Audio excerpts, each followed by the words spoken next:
The twin paradox goes something like this. Take me, Jason, and my twin brother, Alan. We're not identical, but the important part is that we're both the same age. Say that one day, Jason hops on a spaceship and takes a round trip to a star and back. Now, Alan's learned about Einstein's special theory of relativity and knows that objects in motion experience time slower through time dilation. Because of this, Alan understands that time for Jason during his trip will slow down, meaning Jason will arrive back home younger than him. Makes sense, right? The apparent paradox occurs when we look at Jason's perspective. While sitting still in his spaceship, Jason sees everything, including Alan, moving through his spaceship window.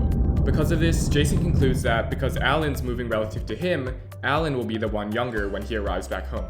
So who's right, Jason or Alan? While I wish the answer to that question would always be me, one special way to reveal the answer to this puzzle is through a space-time or Minkowski diagram. With time and space on the y and x axes, Alan's perspective, or what's known as his world line, would show himself standing still on Earth.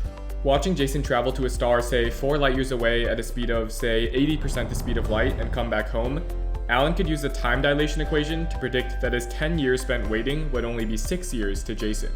But then, how does Jason view Alan's perception of time? To answer that question, we need to look at the Lorenz transformation equations. Essentially, these equations tell us that space and time warp one another when objects are moving. It's like this slinky, for example. If each circle on this slinky represents a different point in time, making the slinky move can stretch or shrink these points in time. The slinky is still the same slinky in both cases, just as time is still time, but different velocities can cause the slinky of time to be warped. On our Minkowski diagram, this makes Jason's perception of time around him look like this.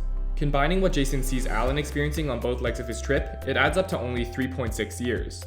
But with this exact same diagram, we can find the resolution to our twin paradox. Can you see it?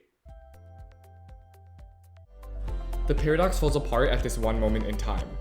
In the brief instant where Jason turns around, he watches Alan age 6.4 years, the precise amount missing from the 10 years Alan thinks the trip takes.